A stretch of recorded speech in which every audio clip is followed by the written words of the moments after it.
4일 화요일 오늘 전국에는 서쪽에서 동쪽으로 이동하는 고기압의 영향으로 내륙을 중심으로 낮과 밤의 기온차가 15도 안팎까지 크게 벌어질 전망이라는 기상청의 예보입니다.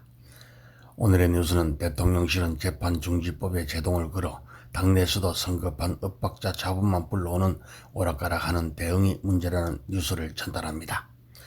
더불어민주당이 3일 재임 중인 대통령에 대한 재판을 중지하는 형사소송법 개정안을 추진하지 않기로 했으며 당 수석 대변인이 지도부 차원에서 재판중지법에 대한 공론화 절차를 거치겠다고 선언한 지 하루 만에 발생한 일이라고 합니다.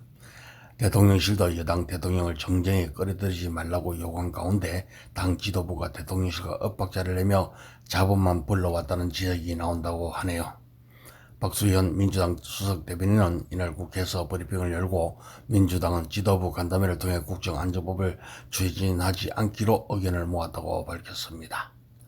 앞서 박 수석 대변인은 전날 2일 재판중지법이라고 불린 형사소송법 개정안에 대해 국정안전법으로 호칭하겠다며 이르면 이달 본회의에서 처리할 가능성이 있다고 밝힌 지 하루 만에 이 법은 국회 법제사법위원회를 통과해 현재 본회의에 부의된 상태라고 합니다.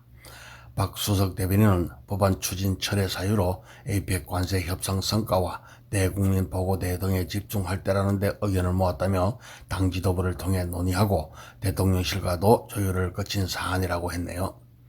이어 대통령실은 이에 대해 어떤 입장을 사전에 밝힌 바는 없다며 지도부의 논의 결과를 조율해 말씀을 드리고 통보를 하니 그대로 수용한 것이라고 합니다.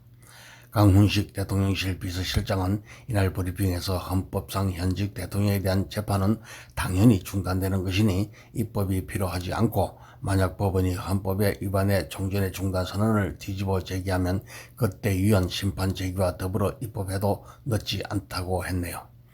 민주당이 재판중지법을 이달 중으로 처리할 가능성을 열어둔 지 하루 만에 이를 부정하는 대통령실 입장이 나오자 일각에서는 당 지도부가 대통령실과 보조를 맞추지 못했다는 목소리가 나온다고 합니다. 이날 최고위원회 전 열리는 당무집행위원회에서도 APEC 성과를 알려야 하는 기관의 당이 경쟁적인 요소가 있는 재판중지법 처리를 너무 일찍 꺼내들었다는 의원들의 우려가 제기됐다고 합니다. 실제 아시안 정상회의 당시 민주당은 법원 행정처 폐지 카드를 꺼내들었고 이 대통령 취임 100일 기자회견 당시에는 더센 특검법 의결을 두고 당 대표와 원내대표가 충돌하는 일이 벌어진 바 있다고 하네요. 민주당 지도부와 한 의원은 APEC으로 대통령 성과가 나온 만큼 당이 APEC 성과를 홍보하자고 그래놓고 전날 갑자기 재판중지법 이야기를 꺼내더니 이슈가 다 그리로 흘러가지 않았나라며 지금 조용한 여의도를 만들려고 하는데 재판중지법은 완전히 이에 역행하는 기조라고 했네요. 민주당 지도부는 의원총회를 통해 당내 의견을 수렴하겠다는 입장이었는데 의원들 사이에선 지도부의 법안 처리 방침에 대한 의견이 걸린 것으로 전해졌다고 합니다.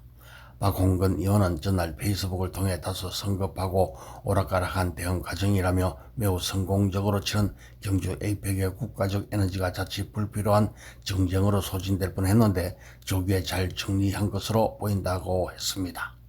다른 한 의원도 법원이 스스로 재판을 중단했는데 해당 법안을 통과시키는 게 어떤 효과를 가져올지에 대한 검토도 없었다며 사법부가 눈에 띄게 전면 대립하는 게 근본적인 문제를 해결할 수 있나라고 말했습니다. 정청래 대표는 이날 사법행정 정상화 데스크포스 TF 출범식에서 조희대 대법원장 체제에서 사법부가 정치적 판단에 개입한다는 논란이 계속되고 있다며 이탄희 전 의원이 제기한 사법행정위원회 설치를 심도 있게 재검토하겠다는 뉴스를 KBC 코리아 보건방송에서 보내드렸습니다.